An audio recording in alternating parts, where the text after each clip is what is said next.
Hoy vamos a tener la presentación de Sebastián Crespo. Sebastián Crespo es integrante de Lianigla, es investigador, ingeniero agrónomo, doctor en ciencias aplicadas y doctorando en ciencias sociales. Él investiga el aporte de aguas glaciares subterráneas y precipitaciones en las cabeceras de las cuencas en los Andes centrales del sur de Argentina y Chile. Y nada, vamos a escucharlo. Bueno, hola, gracias por venir. Voy a hablar un poquito rápido para poder abarcar todos los temas que están en la agenda de la charla, digamos. Así que, si no se entiende algo, me avisan, ojalá al final. Bueno, vamos a hablar de cómo volver fácil a los isótopos, digamos, ¿no? No se me asusten, que ya se va uno.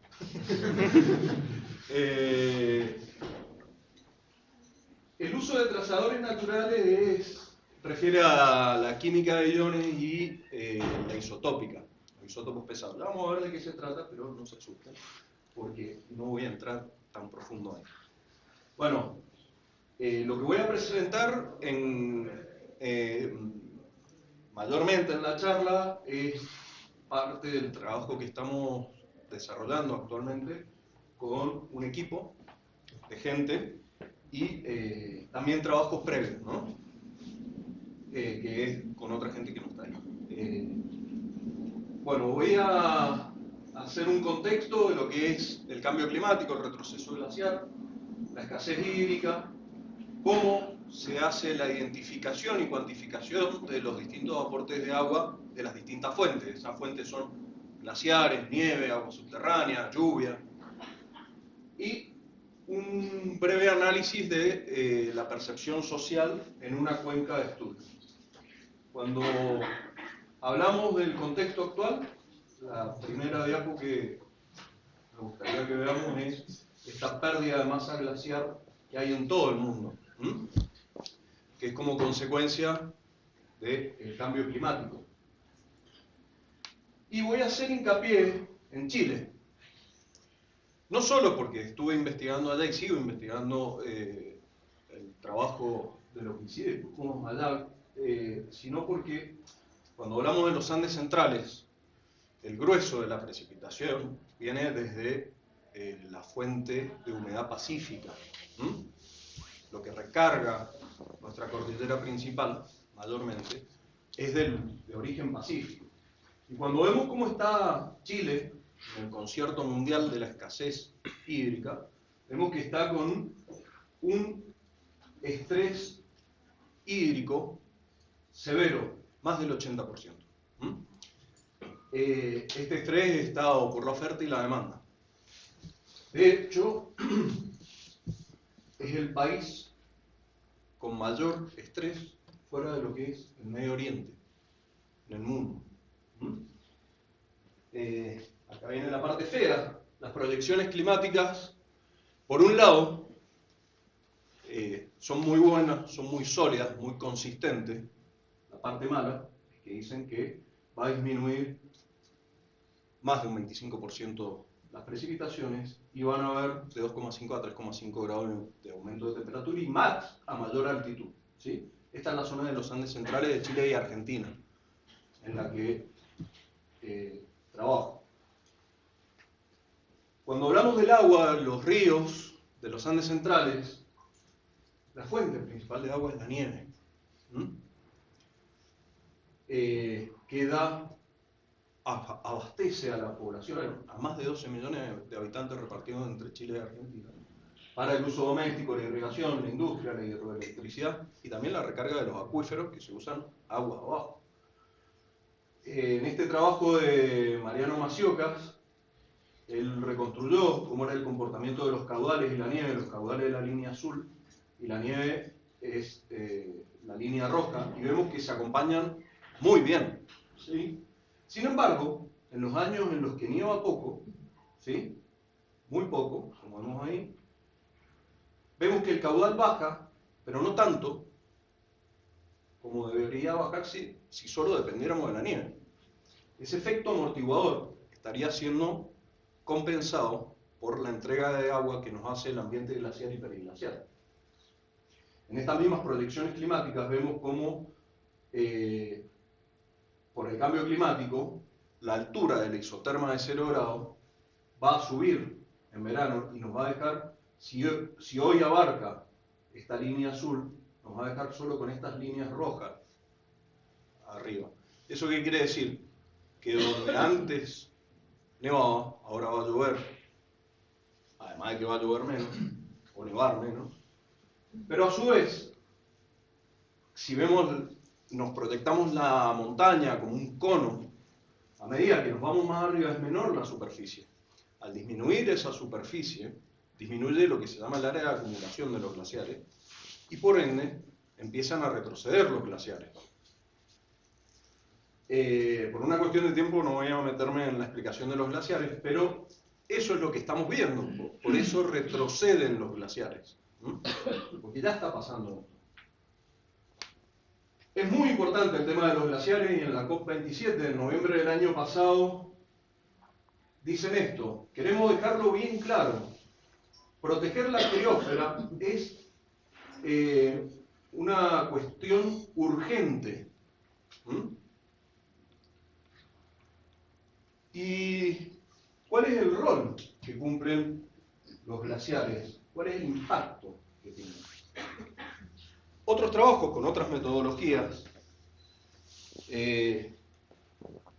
hablan de que aportan más del 59% del caudal en verano, que es cuando más falta hace, porque es cuando tenemos los crecimientos vegetativos de las plantas. Es cuando no está, en el caso de Chile, la lluvia que abastece la demanda social. Y el 59% es entregado por los glaciares.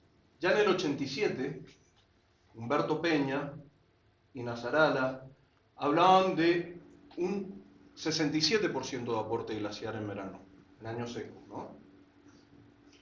Nosotros a través de... Es muy difícil medir el agua que entregan los glaciares, entonces instalamos aforadores en las narices de los glaciares para ver cuánta agua, pero la montaña, por orogenia, por crioclastismo, es una esponja, chupa todo el agua, se infiltra, pasa por el costado del aforador, se congela a la base del aforador y lo rompe. Además de que es caro, y es caro la campaña, la calibración en la montaña. Entonces empezamos a pensar una técnica distinta, que fuera a través de trazadores naturales indirectos, como la química de iones y la química isotópica. Que el principio más simple, más basal, es que mientras más tiempo de contacto tenga el agua con los sedimentos, se va a ir cargando más. Mientras más tiempo esté almacenado, va a ir cambiando su composición de iones e isótopos estables, lo mismo que el contacto con la atmósfera. ¿Sí? Mientras sea variable ese contacto del agua con el aire, va a ir cambiando su composición isotópica. Entonces, por ejemplo, la fuente de humedad de cualquier sistema de precipitaciones es el océano, donde los rayos solares impactan, evaporan ese agua. Los isótopos son átomos del mismo elemento, pero con distinto número de neutrones. Entonces, si tienen más neutrones, los átomos, en este caso el hidrógeno y el oxígeno, que es el agua, son más pesados. Entonces, si tenemos la radiación solar impactando sobre el océano, que se evapora, los átomos que se van a evaporar preferentemente van a ser los más livianos, no los más pesados, que se van a quedar en el océano. Entonces la nube que se forma en consecuencia de esa evaporación arriba, va a estar empobrecida en isótopos pesados respecto al nivel basal, que es el nivel del mar, el contenido de isótopos, ¿no? Esa nube va a precipitar en el océano, va a ser trasladada hacia los continentes y en los continentes va a empezar a llover. Y lo primero que va a precipitar va a ser la lluvia con los isótopos más pesados. Caen primero, es una cuestión física. Y así va a seguir su camino y se va a ir empobreciendo hacia la montaña. Después, si se forma un lago y ese lago se evapora, también va a ir modificando su composición isotópica. Eso es lo que hicimos en esta transecta que va desde Valparaíso hasta Mendoza, que es el área de influencia de las precipitaciones de origen pacífico en la latitud 33. Y a través de esta química isotópica iónica, pudimos demostrar que para veranos enmarcados dentro del contexto de la megasequía, veranos secos, años secos, ¿sí? En verano, que es cuando la oferta hídrica no alcanza a satisfacer la demanda de la población, vimos que para el caso del Mendoza, el 69% era del río Mendoza, estaba siendo aportado por el sistema glaciario, un 14% por las aguas subterráneas y un 17% por la nieve. Dentro del aporte glaciar, los glaciares descubiertos y cubiertos aportan el 53% y los de escombros el 16%, de escombros o rocosos. En el lado chileno, en la cuenca espejo a la del río Mendoza, que es la cuenca del río Aconcagua, fueron valores similares, 57%, siendo 34% los glaciares y 23% los glaciares de escombro, un 19% de agua subterránea y un 24% de nieve. Lo cual coincide con estudios previos que hablan de aportes entre el 50 y el 90% con otras metodologías. Entre el 50 y el 90% de los aportes de los ríos vendrían, en el caso del río Aconcagua, de origen glaciar. Y 53 Maxi Rodríguez usó una metodología similar y encontró 53% de aporte glaciar y 27% de aporte de glaciar rocoso y agua subterránea sumado, ¿sí? Ahora, también con otra metodología, un estudio totalmente independiente de que desarrolló Ezequiel Tum, le coincidió en los valores con nosotros, entonces se van validando una metodología con la otra, ¿no? Los glaciares no son un cubito de hielo aislado del resto del paisaje, como normalmente uno lo simplifica en la cabeza y dice, glaciar, nos imaginamos el Perito Moreno, aislado de todo lo que lo rodea, el hielo. No, interactúan con la litósfera, con la hidrósfera, con la atmósfera y generan ecosistemas alrededor, alimentan a humedales, por ejemplo, humedales alto andino. Y por ejemplo, en este caso, en la Vega del Nacimiento, que están en el Parque Andino Juncal, es un sitio Ramsar por su biodiversidad, vimos que efectivamente la recarga de esas vegas altoandinas provenía en un 46% de aporte glaciar, en un 30% de aporte periglaciar, un 12% de la nieve y un 12% de agua subterránea. Remarcando que ese agua subterránea también se recargó del sistema glaciar en muchos casos. Y voy ahora a puntualizarme en la cuenca de estudio que estamos terminando las investigaciones en este momento, que es Putaendo. Putaendo es un pueblo que está en Chile, más o menos a la altura de Uspallata, de este lado, que es el primer pueblo libre de Chile. Es a donde llegó el ejército de los Andes. Las primeras batallas fueron ahí. Y viene sufriendo en el contexto de la megasequía una crisis hídrica enorme que ha sido noticia en Chile durante muchos años, fundamentalmente el año 2019, una situación bastante fuerte. Esta es la entrada, Putaendo, primer pueblo libre de Chile. Es muy bonito, se los recomiendo para ir y quedarse, es hermoso, es patrimonial, tiene toda... El pueblo es bien histórico. Y tiene también un patrimonio cultural intangible de transhumancia, de crianceros, con técnicas que van desapareciendo, ¿sí? Además de ser patrimonial porque es el lugar de paso del ejército de los Andes y la belleza que tiene. Y Putaendo significa, en Mapudungun, pantanos formados por manantiales. ¿Mm? ¿Por qué? Porque en la parte alta está lleno de bofedales, humedales altoandinos. ¿Mm? Y tiene glaciares rocosos o de escombros. ¿Sí? En este contexto de megasequía hicimos un análisis de percepción social de los pobladores, pues en el contexto también de la pandemia, así que por eso estamos con barbijo en las fotos. Y estuvimos hablando con unas 100 personas y los entrevistamos de los distintos pueblos de la cuenca y nos sorprendieron las respuestas. El 90% de la gente afirmaba que se había visto afectado por la megasequía. ¿Sí? Cuando le preguntábamos por qué creen que existe escasez de agua, nos decían que era por cambio climático, por extracción excesiva o por las dos. O sea que el cambio climático es la mayoría de lo que está percibido en la encuesta. Cuando preguntábamos si creían que se repetirían eventos de sequía en el futuro, casi el 90% de la población dijo que sí.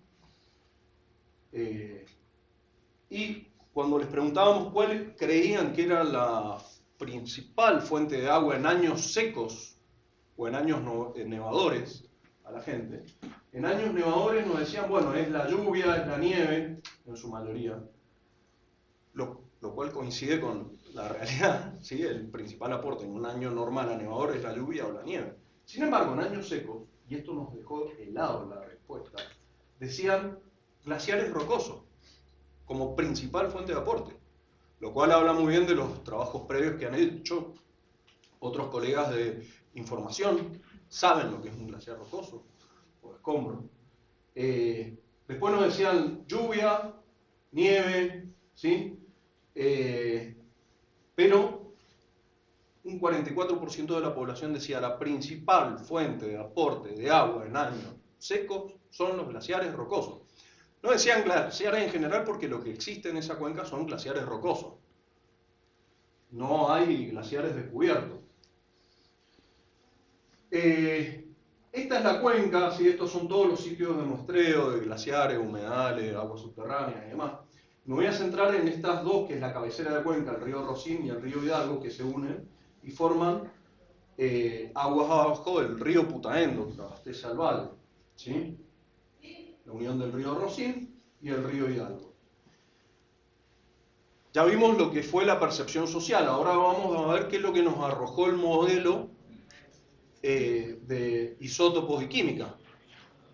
Para el río Rosín, el 76% del agua en el verano de 2021 fue aportada por los glaciares de escombro, un 6,5% por la nieve, un 5,2% por la lluvia y un casi 12% por las aguas subterráneas. En el caso del río de ya la unión del Rosín y el Hidalgo, que sigue llamándose Rosín, pero un poquito más abajo ya es Putaendo, el río Putaendo, el 63% de glaciares rocosos o de escombros, 8,7% de nieve, 6,2% de lluvia y 22% de agua subterránea. Este valor de los glaciares rocosos es el piso, porque, por una cuestión de la metodología, mucha del agua que es marcada como subterránea sería agua de glaciar de escombro. O sea que este del piso es al menos un 76% en el Rosín y al menos un 63% en el río Putaendo, en la cabecera del río Putaendo.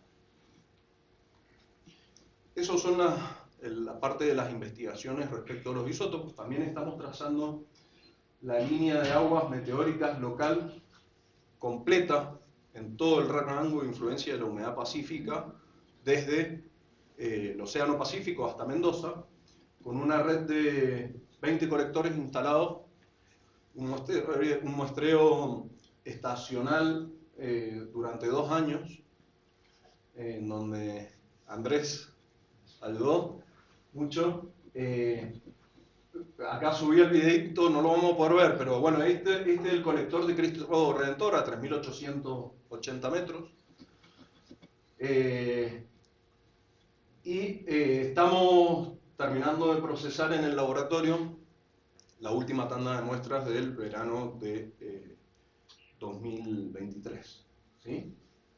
Que porque, bueno, están ampliando el laboratorio y han habido un par de fallas con la máquina, todavía no la tenemos el resultado final de ese último muestreo, pero ya nos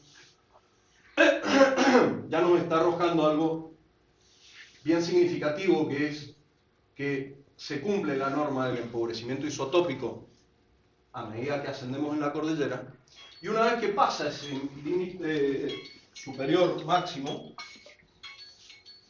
en el límite de la cordillera, pasa hacia Mendoza y ya no se puede seguir empobreciendo la nube. Entonces ya no se cumple para este lado, lo cual es un no en la ciencia. Hay que ver si me lo aceptan, pero lo hemos visto, es bien marcado.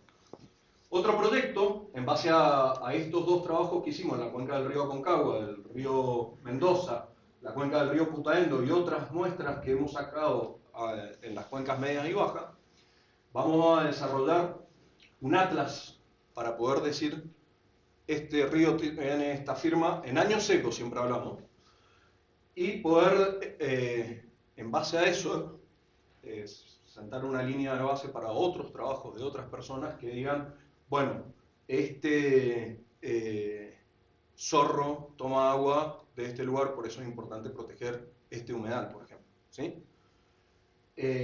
Y bueno, en esa línea estamos explorando cómo se incorpora la señal isotópica en los seres humanos, en un proyecto que se llama Pelos Pesados, pero con Meli y Leti estuvimos hablando y nos dimos cuenta que el mejor rastreador son los gatos. Entonces se llama Michis Pesades. ¿Por qué los gatos?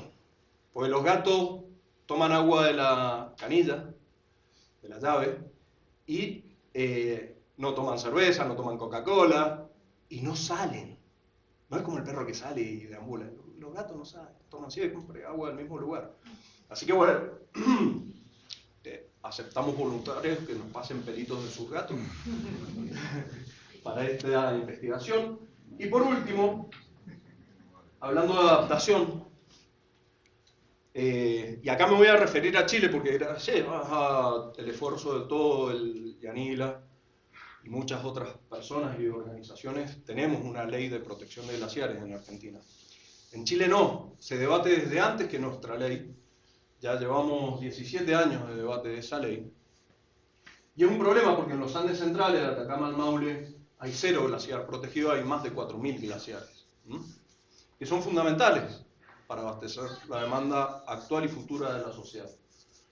Ocupan menos del 1% de la superficie regional y proveen más de la mitad del agua en los años secos en verano. O sea que es importante protegerlos. Compite con la industria en el lugar, con la industria minera. Entonces el planteo es economía, números, glaciares. Bueno, en esa misma línea hice este cálculo, calculando un costo de construcción solo, no de mantenimiento, ni operación, de $2 por metro cúbico embalsado, según el volumen de agua equivalente embalsado por los glaciares.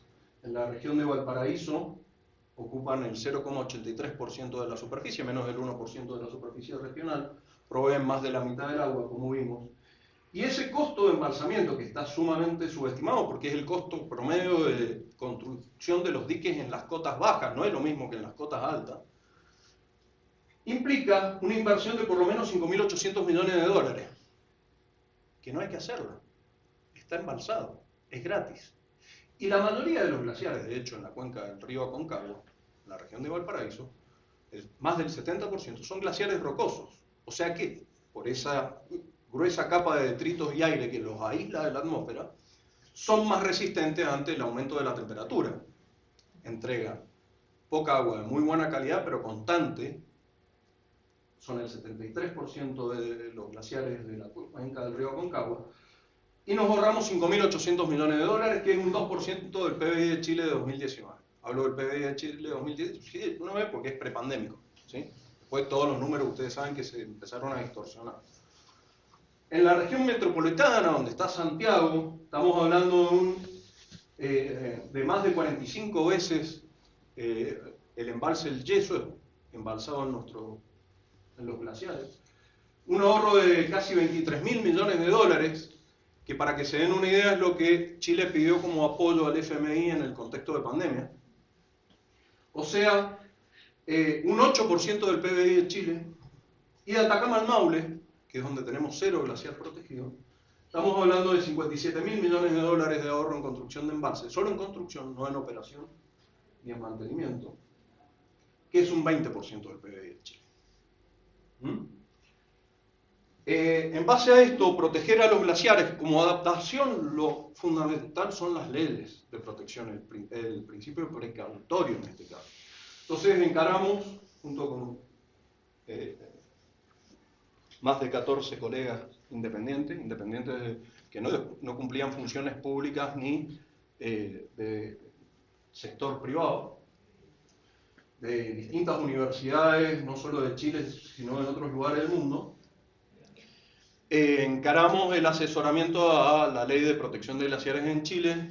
Se avanzó mucho, por primera vez la ley volvió a diputados después de 16 años de tratamiento. Actualmente no está siendo debatida, pero se logró ese gran avance que no se había logrado nunca en todos estos años. También aportamos en lo que fue la propuesta de la nueva Constitución de Chile. Hicimos un estatuto de la criósfera, atrás de esto hay como un mega paper, y salieron 2 artículos que protegían a la criósfera en general. Lamentablemente esa Constitución, como ustedes saben, fue rechazada. Esperemos que en el nuevo proyecto constitucional se incorpore algo similar. Y también un proyecto de ley para modificar el Código de Aguas de Chile para que impida el otorgamiento de derechos privados sobre los glaciares. Está actualmente en diputados, creo que pasó diputados, no me acuerdo. Así que bueno, es un tridente bastante sólido como para empezar a proteger y adaptarnos. Hablar de cambio climático es hablar de escasez hídrica, en una gran parte. Y como científicos, publicamos papers que son a veces tenidos en cuenta 10 años o nunca, después de publicarlo, y involucrarse en lo que es la gestión de las legislaciones es una tarea engorrosa, a no todos nos gusta, pero el contexto, la severidad del cambio climático implica que haya que involucrarse en este tipo de acciones legislativas. Así que bueno, muchas gracias, perdón que me extendí un poquito más.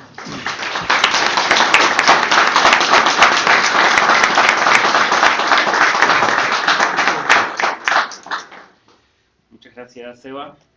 Ahora hay un espacio de 20 minutos más o menos para las preguntas. Las que no entran en los 20 minutos, después hay un coffee break que se pueden charlar con Seba y hacer las preguntas que quieran. Si tiene alguien alguna pregunta. Seba, ¿nos podés explicar? Es muy interesante la presentación, muy completa y obviamente mostrando todas las posibilidades que tiene y el acercamiento a problemas sociales. Desde el punto de vista técnico, a mí siempre me intrigó cómo podés determinar, se simplifica brevemente, cómo haces el análisis del agua para saber que esto es de glaciar, este es de nieve, o sea, cómo la composición isotópica te está determinando que esto proviene de la nieve, esto proviene de un glaciar, esto proviene de agua subterránea. Bien, lo que hicimos fue muestrear muchos glaciares de escombros, precipitaciones, con colectores, con muestras de nieve, con arroyos nivales, porque acá lo primero que hay que hacer es sacar el ruido. Lamentable o afortunadamente para este caso, los años secos permiten que se puedan distinguir, separar bien las señales, porque en un año normal o nevador es todo nieve y se mezclan todas las señales. En cambio, en años secos lo que viene de un glaciar, si yo muestro varios glaciares, yo digo, esta es la composición. Y es súper estable en el caso de los isótopos. Y por supuesto también en la química, porque la química te la da la geología del lugar. La geología no cambia. Entonces podemos tener la señal química y la señal isotópica súper estable todos los veranos. Por supuesto no podemos ir a muestrear si nevó. Entonces hay que aprovechar esas ventanas temporales y ir a muestrear y saber que es lo que estamos muestreando es glaciar, es nieve y no es un ruido. Una vez que tenemos esta matriz de datos, cuando hacemos un análisis de componentes principales se separan perfectamente. ¿Sí? Después con modelos lineales generalizados mixtos, en R, pudimos obtener las probabilidades con un peso de Akaike de 1. Para los que trabajan con eso es muy confiable. Y también tenemos el margen de error, esa desviación estándar. Que eso es importante porque cuando hacemos ciencia publicamos probabilidades y error. Ese margen de error es chico, entonces si movemos ese margen de error para adelante o para atrás, nos habla de estos porcentajes. ¿Sí? Entonces, después en el modelo bayesiano de SIMR, que desarrolló Andrew Parnell, pudimos obtener las proporciones con más de 100.000 repeticiones de esto, y no solo las proporciones con su probabilidad, sino también este margen de error, esta incertidumbre, digamos, que pasa a ser mínima comparado con el resultado y la solidez. Entonces son 3 tipos de modelos distintos que validan lo mismo. Y ahora, con otras metodologías, se está comprobando los mismos márgenes, los mismos porcentajes, con imágenes satelitales, inteligencia artificial y demás. No sé si está... Más. Seba, sí. Acá una consulta. Ahí estaba viendo que vos tenés más o menos determinados porcentajes de las contribuciones en cada una de las cuencas. Pero en términos de valores de caudales, más o menos, ¿qué estás viendo? Porque nosotros hemos también estado monitoreando algunas pequeñas cuenquitas en alta montaña, en Andes centrales, durante la mega sequía. Y justamente lo que estabas comentando vos, en años muy secos, 2019, 2020, 2021, fue terrible. Sí. Con temas de caudales. De caudal. Y ahí estábamos viendo, por ejemplo, que había una disminución de algunos arroyitos, normalmente traían 20 litros, y se nos fue a 1 litro, 2 litros, solamente por contribución de agua subterránea o aportación de escombros y demás. Entonces te quería consultar más o menos en ese término de valores, ¿cuánto están viendo? Por las disminuciones que están teniendo más o menos. Bueno, ahí hay un tema que, por eso con las técnicas de los aforadores o los vertederos o los aforadores o aforos con dilución salina, para el caso de los arroyos chicos, obteníamos buenos porcentajes, pero también hay una parte de la película que se pierde porque se infiltra, es totalmente porosa la montaña. Por eso cualquier actividad que hacemos arriba puede llegar a contaminar las aguas subterráneas. Si hay una molienda de rocas, ¿sí?, que expone metales pesados, por ejemplo. Todo se conecta, es un sistema hiperconectado. Entonces sí vemos que caen estos caudales. Y es muy difícil con la metodología tradicional poderlo ver, además de que nos pasaba de que, no a nosotros, pero historia de otros hidrólogos que decían, construimos un vertedero y no, el río venía por acá y de repente pasó por allá. O si no, se congeló todo el agua de abajo del subalveo, se infló y nos partió el vertedero. Entonces, bueno, sí, con aforo, con limnímetros de ultrasonido, mirando desde arriba, uno se ahorra eso, pero hay que hacer curvas de calibración constante, velocidad área. Eso lo hicimos, y están también publicados esos resultados en el trabajo del Mendoza. Y hay mucha coincidencia en los casos puntuales de análisis, pero también hay discoincidencia. Nosotros hablamos de porcentajes porque cuando vos ves en la matriz de datos, ves porcentajes, ¿sí? Después, si el caudal fue de 10 metros cúbicos, bueno, es el porcentaje de esos 10 metros cúbicos y uno lo traduce a caudal.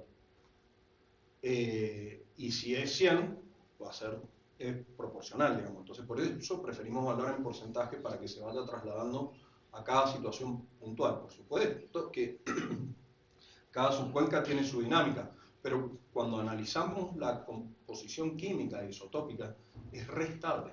Entonces, podemos llegar a inferir las proporciones. No sé si respondí la pregunta. Un poco sí, pero era mi consulta para ver si tenías así como una noción de cuánto realmente es la pérdida que se ven en estos años. Nosotros lo que estábamos viendo de pérdida de caudales que afectaba mucho.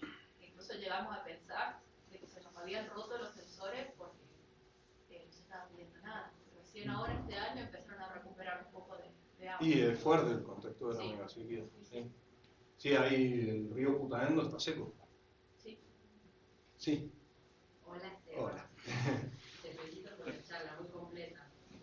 Pregunta corta y fácil. Mencionaste trabajo colaborativo con 14 profesionales independientes, ni de la parte pública ni privada. Y yo me preguntaba, ¿de dónde era esta gente entonces? Universidades, centros de investigación. Partes públicas.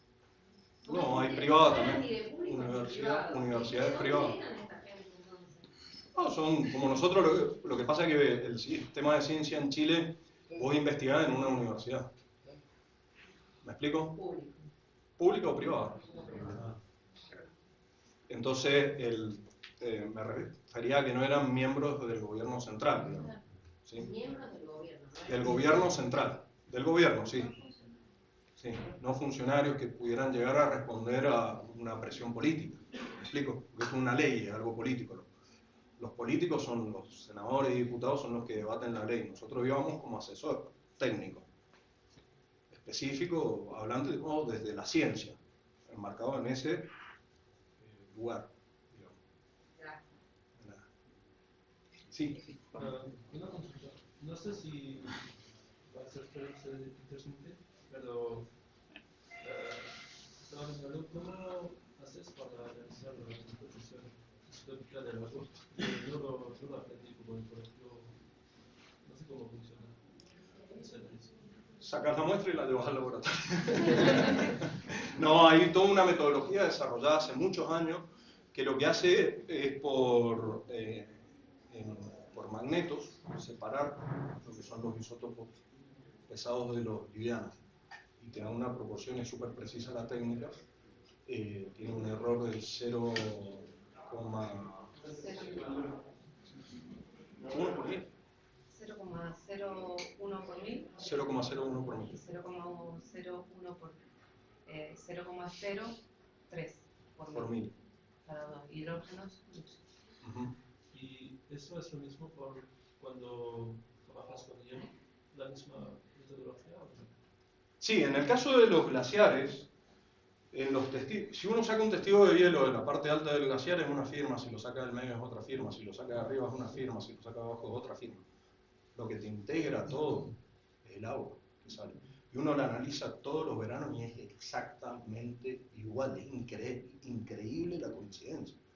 ¿Por qué? Porque el agua es el homogeneizador de todo. Entonces uno va y saca el agua que sale de la nariz del glaciar. Y es constante. Y es totalmente distinta a la del glaciar de escombro, es totalmente distinta a la del agua subterránea. Y en todos los casos es súper estable. Seba, tengo una consulta acá de YouTube. Cecilia Benavente. En relación a la pregunta de Ricardo, ¿han analizado o consideran analizar isótopos de SR como trazador de la procedencia? La idea es usar tritio, estroncio, clorofluorocarbonado, azufre, pero estamos hablando de muchos miles de dólares por muestra. Es el ideal, ojalá, sí. Decirle que si ella tiene esa posibilidad que se contacte. Ya teníamos una pregunta, Carla, ¿dónde estés? Seba, Sí. volviendo a la última de las entrevistas, cuando vos le preguntabas a la gente y todos te dieron esa respuesta de los glaciares rocosos, o sea que sabían lo que eran, ¿qué datos sacaste de ¿cómo ellos adquirieron la experiencia de saber que era un glaciar de escombro? ¿Cómo conocían el concepto? Bueno, en muchos casos, es gente que ha caminado hasta la cabecera de Cuenca, no hicimos la pregunta puntual. Esto lo estoy infiriendo yo, ¿sí? No hicimos esa pregunta puntual. O era una encuesta muy larga, contexto de pandemia muy difícil, entrevistar a la gente, entonces teníamos que optimizar las preguntas. No hicimos esa pregunta puntual, pero sí en los distintos pueblos, mientras más hacia la cabecera de Cuenca te ibas, vos te dabas cuenta de que era gente que eran arrieros o gente que había caminado hacia la cabecera de Cuenca. En el caso ya del pueblo, comerciantes y demás, también nos dan esa respuesta. Entonces nos quedamos asombrados. Yo creo que es fundamentalmente todo el trabajo previo de otros investigadores que llevan años trabajando allá, como Tomás Palmisano, como Hans Fernández. Sí, Hans estuvo trabajando Sí, mucho ahí. sí. Andrés. Seba, bueno, muchísimas gracias por la presentación. Yo te quería preguntar, en este contexto de cambio climático, pensando quizás un poco en Mendoza y también teniendo en cuenta tus muestras en Chile, teniendo en cuenta el contexto de cambio climático y la reducción, sobre todo, de los glaciares descubiertos, comparativamente, nosotros deberíamos esperar que en el tiempo, si estas condiciones se mantienen, la proporción de los glaciares escombros respecto al total de los caudales aumente. ¿Vos tenés análisis a través del tiempo que te permitan llegar a esta idea? ¿Qué pensás vos? Y pensando que en Mendoza, buena parte de los glaciares que tenemos son de este estilo, Sí. Entonces, ¿cómo lo pensás vos? Bueno, somos unos afortunados, porque esta es una de las regiones con mayor cantidad de glaciares de escombro del mundo. Y lo bueno de los glaciares de escombro, o los cubiertos con una buena capa de detrito, es que generan este efecto termo, aíslan el hielo de la atmósfera. Entonces, por más que aumente la temperatura atmosférica, el glaciar va a seguir, el hielo va a seguir congelado y se va a seguir derritiendo continua y lentamente. Eso quiere decir de que el caudal va a seguir siendo constante. Nosotros analizamos en su momento la reducción de los últimos 30 años de los glaciares descubiertos y analizamos también los glaciares de escombros. Los glaciares de escombros no habían cambiado su área y los glaciares descubiertos habían reducido más de un 30% su superficie. Entonces, ¿qué es lo que nos quiere decir? Años secos. Los escenarios de cambio climático son muy estables, todos los escenarios para esta región de la cordillera, y lamentablemente hablan de disminución de precipitación y aumento de temperatura. Eso quiere decir de que se va a seguir elevando la isoterma de cero y van a seguir retrocediendo las áreas de acumulación de los glaciares. O sea que los glaciares van a seguir retrocediendo, van a entregar cada vez más agua. Entonces en un primer momento va a haber un mayor aporte de los glaciares descubiertos porque se van a derretir más y más rápido. Entonces, hasta que se llega a lo que le llaman en Chile peak flow. Y después ya empieza a bajar. Entonces, como la contribución de los glaciares de escombro es constante, si disminuye la otra, proporcionalmente va a ser mayor cada vez la contribución de los glaciares de escombro. Esa era la... Tenemos tiempo para una última pregunta. Seba, ¿cómo estás? ¿Podés contar un poquito sobre cuál es el patrón isotópico que están viendo en el este, que dijiste que es un gran, respecto del empobrecimiento que ves cuando las masas de suben a la cordillera del lado oeste? Ah, ya. Sí. No, la teoría isotópica te dice que a medida que vos ascendés en altitud, más frío, más lejos del mar, se va empobreciendo la nube. Pero ¿qué es lo que pasa? Nosotros tenemos la cordillera, llega la tormenta invernal, llueve en las llanuras en Chile, nieva en la montaña, se va empobreciendo, y llega un máximo. ¿Y qué es lo que tenemos de este lado después de una tormenta de nieve? Sonda, efecto Foehn. Entonces, esa nube no se sigue recargando, mantiene su composición isotópica Y ya no hay una correlación altitud con empobrecimiento de este lado, porque sigue siendo la misma firma isotópica para cada vez menor altitud. Entonces ahí se rompe la correlación del Ibero de esa composición isotópica, digamos.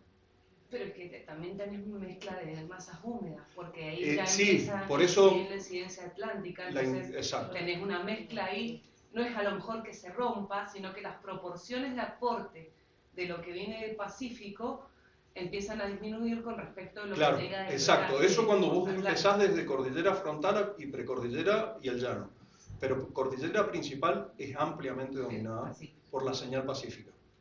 Entonces, es bien marcada la señal pacífica hasta Polvareda. Y después se mezcla. Pero si vos estás mostrando estacionalmente, considerando las dos fuentes de lluvia, esa señal la tendrías sentada. Sí, está. Y se ve. Y se ve. Es más, de hecho, con el exceso de deuterio hasta vemos en el caso de las señales de verano un enriquecimiento de una recarga de humedad que vendría de la Amazonía, en el caso de la señal atlántica. Es increíble. Y otra cosita, ¿cuáles son los isótopos que están viendo con el proyecto Lichi? Bueno, eso va a depender de los fondos que consigamos. Pero Porque hay un grupo de Chile que trabaja junto con arqueólogos de Chile y ellos están haciendo isotopía con estroncio y también carbono y nitrógeno. Entonces capaz que hay algunos que ya lo tienen resuelto. Sé que trabajan con plantas y con roedores. buenísimo, buenísimo.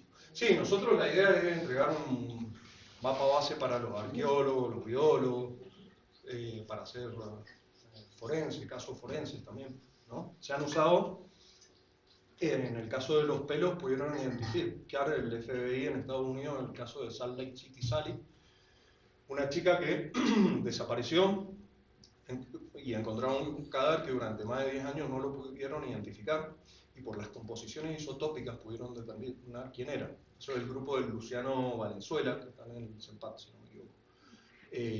Él es el que partió con toda esta idea de lo que eran las barbas inmovilizadas en la pandemia. Y lo empezamos a replicar en Chile y bueno, y después viendo, bueno, el ser humano tiene problemas hepáticos, tiene problemas de riñones, toma cerveza, toma vino, toma agua embotellada, entonces se mete ruido. Y por eso lo de los nichis. Buenísimo. ¿Vos tenías una pregunta más? ¿Querés hacerla antes de que cortemos? Sí. Me genera un poco de duda el tema del agua subterránea. Sí. Porque el agua subterránea se formaría, digamos, a partir de diferentes aportes en diferentes momentos. Aún así, el agua subterránea llega a tener una firma característica que no se confunde con el resto. Es sorprendente, es constante. Vos analizás las aguas geotermales del puente del Inca y no se mueven isotópicamente. Analizás la agua de la APR de las Cóminas en Putaén no se mueve. Cariño Botado, un montón de aguas subterráneas no se mueven. El problema es que no hay pozos en la altitud. Entonces ahí tenemos que usar vertientes, pero tampoco se mueven. ¿Sí? Si las muestreas en verano, cuando ya no tenés la influencia de la nieve invernal, si vos las muestreas en primavera y ha nevado y se está derritiendo, va a haber una mezcla y un ruido nivano. ¿Sí? Y esa, digamos, el agua subterránea no podés llegar a saber de qué aporte se formó, es solo una... Se puede, pero usando otros trazadores que son carísimos. Ah, bien. Bueno, le damos gracias a Seba. Muchas gracias.